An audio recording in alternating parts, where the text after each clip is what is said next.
What is going on, everyone? Commodore Laz here today, bringing to you a One Piece manga chapter discussion. Today we'll be talking about manga chapter 918, titled Luffy Taro Repays the Favor. Now, this chapter was something else, so let's just dive into it because I thoroughly enjoyed it. I loved it. And for me to get up on here and just pull the camera, I want to talk about this chapter. It has to mean something to me, so let's get into it. We saw, the conclusion of the stuff regarding, Hold'em being taken out, and Luffy and Tama, trying to make their escape, and they see afterwards, Speed watching on her comrade and stuff having been defeated, and I was just like, there's no way Luffy's gonna use Speed to try and get out of there, literally taming a horse from Breath of the Wild.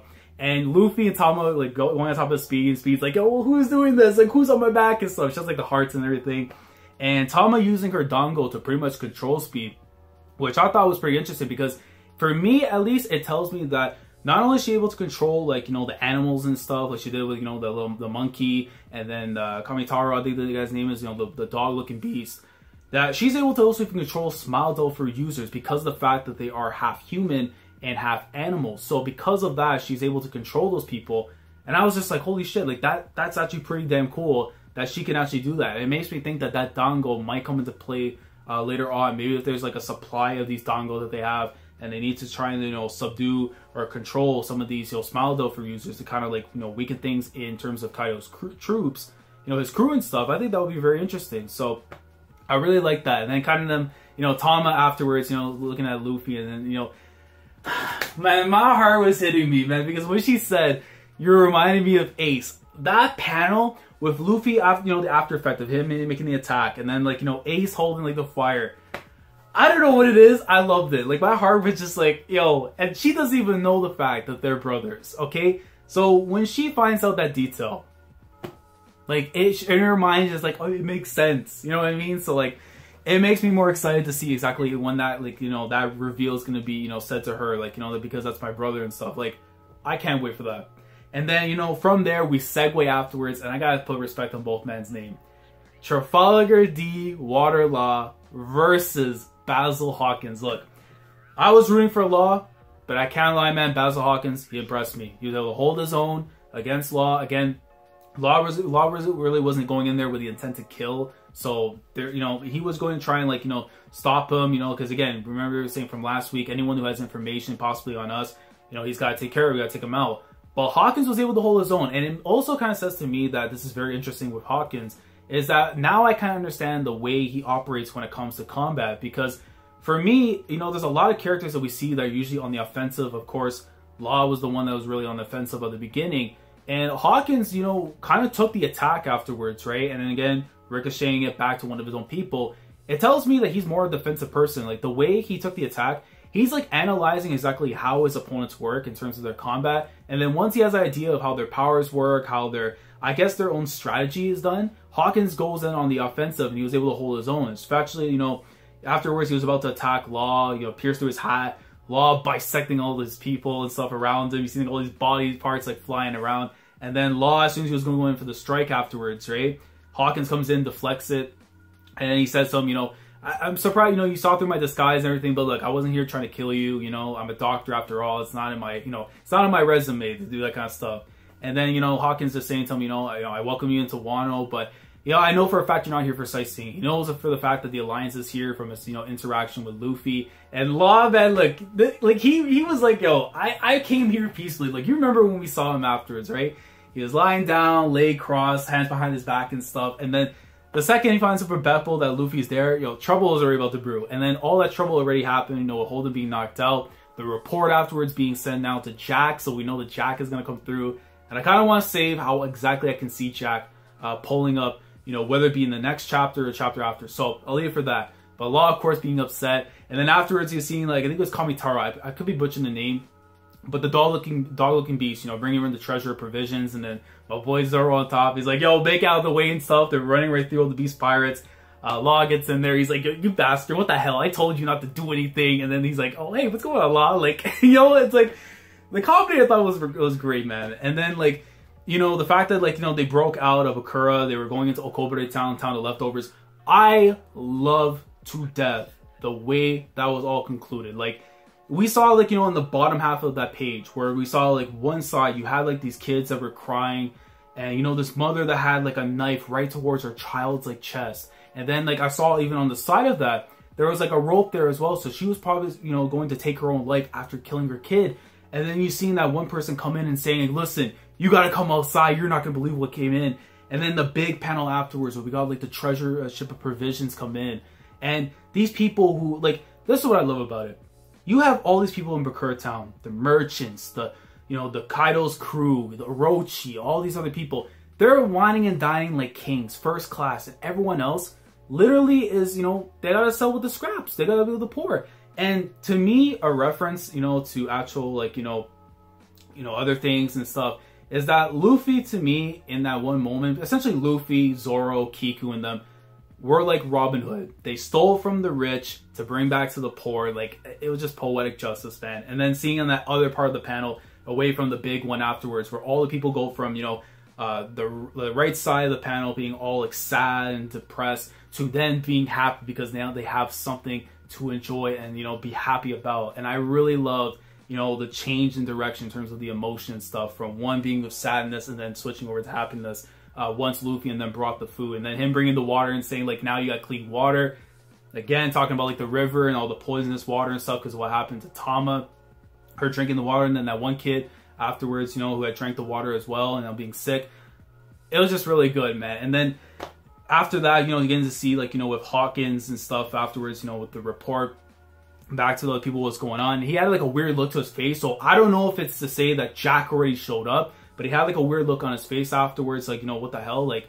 And then they moved on afterwards, you know, to Luffy and Tama and stuff. And before that, I really liked afterwards where Law went to go see Luffy and stuff. And normally I'm thinking after what happened, he's gonna be pissed off. But the fact that he runs into him and he's like, what you just did just started a rebellion in Wano country. Like, I can't be mad anymore. Like, I've already seen enough stupid stuff that you've done. Like, what else can I say? We're about to go to war. Like, I just have to accept it. Sooner or later, we're gonna have to fight Kaidos, man. It is what it is. But I really did love that one moment, man, where Luffy's like saying, you know, don't think this is it. Like, what I just did right here, this is just the beginning. Because by the time I get out of this country, I am going to make sure that you are going to be happy, that your stomach is going to be full for a long time. And then the fact that those exact words were repeated from Ace. He said, when we return to this country, I'll make sure that your stomach is full every single day.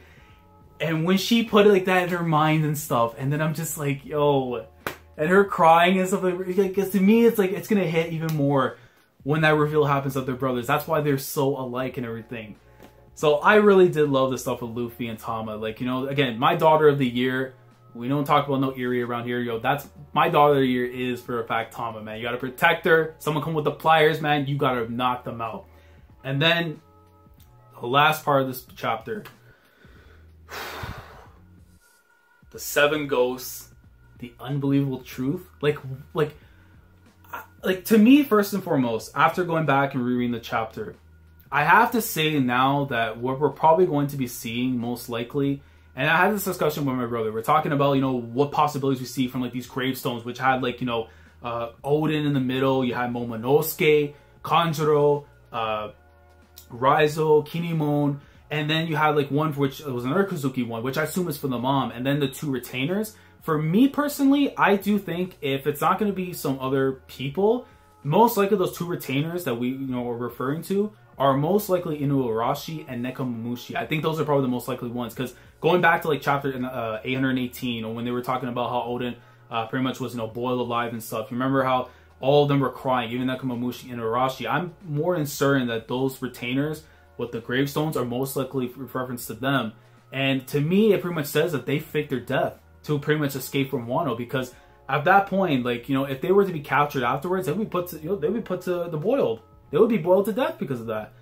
And, you know, they end up escaping, and those gravestones are pretty much to say, like, you know, they faked their death, they died or whatever, right?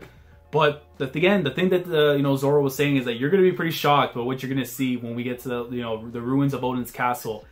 And I'm thinking, man, if you guys play Donkey Kong 64, and hopefully I'll show on the screen, if not, it is what it is. But if you remember in Donkey Kong 64, Cranky Kong's wife, the one that was like that ghostly figure when the door opens and you get like, you know, like the rewards and stuff, I could legit see, okay, and my brother and I were talking about this, like a yokai version, right?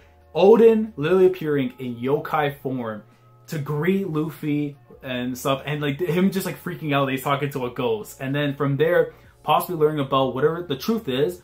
I really think the truth has to rely on something regarding like whatever happened to, you know, the Kozuki clan being like, you know, overstaged, you know, them being like, you know, taken over by, you know, the Orochi and his men, like, you know, the them having their government completely switched over, and then, you know, going from Kozuki ruling Wano to now Orochi being the one taking it over. So I could see them telling exactly what exactly happened, because you have the Beast Pirates telling one side of the story, which obviously is from Orochi's. Now we're going to see the truth being stated from Oden's ghost.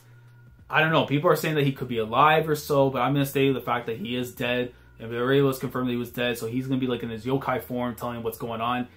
And my prediction for next week's chapter, or whatever, then the chapter after, depending on how much gets done, right? We get to learn the truth and stuff, is how Jack is going to be involved in all this. Because I could see Jack at the end of this in two scenarios. Number one, he shows up at the ruins and he goes to confront Luffy, and that's how, you know, that chapter ends. We learn the truth, whatever's going on. Jack shows up, we get the fight. Number two, we learn everything what's going on.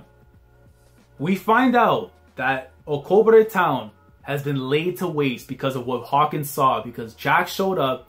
He saw the treasure ship provisions being provided to the town of leftovers, and he goes in and just destroys the town. We see people in blood, they're severely injured, maybe some dead. And when Luffy sees that happen, he descends from the ruins of Oden's castle and reaches right after the Jack and says, "What the hell have you done?" And then from right there, that's what concludes Volume 91. With Chapter 919, I would assume, is what ends Volume 91, as the two of them going at it. I would lose it if that is the case. We learn the truth of what happened, and then we get the two of them going at it. I think that would be a perfect way to conclude Volume 91. But this chapter, amazing. Again, I want to try and see if I can go more into detail in another video in regards to what could exactly happen, you know, the truth and stuff regarding, you know, the gravestones and all of that. There's a lot of stuff, man, with this chapter, but I loved it like a lot. It's a 9 out of 10 for me, but depending on what happens next week, if, you know, more information comes out and it plays more significance into what happened this week, the rating might go up, man, honestly. But let me know your thoughts down in the comment section below. If you guys enjoyed this chapter, leave a like if you enjoyed, subscribe to the channel if you guys are new here, and let me know your thoughts down in the comments. Did you guys enjoy the stuff regarding, you know, the connection between Luffy and Ace and stuff that Tama saw, like the reminder, the Law versus Hawkins fight, the treasure ship of provisions being provided now to Commodore town, that significance over there, and then, you know, the final page, like, just, it's so crazy, man. Like, I know some people have been having their ways and stuff with Wano, they haven't been feeling it as much. For me, I've been loving it since the jump, man. 909 brought me my goal, man, slicing a building. You can't tell me that's not a goal way to start an arc that I've been waiting for almost since my high school years, man. So I thoroughly enjoyed it, but I'm curious to know what you guys think down in the comments below. And I will catch you guys next week for chapter 919 of One Piece. So Commodore Laz signing off. Thank you so much for watching. And as always, take care.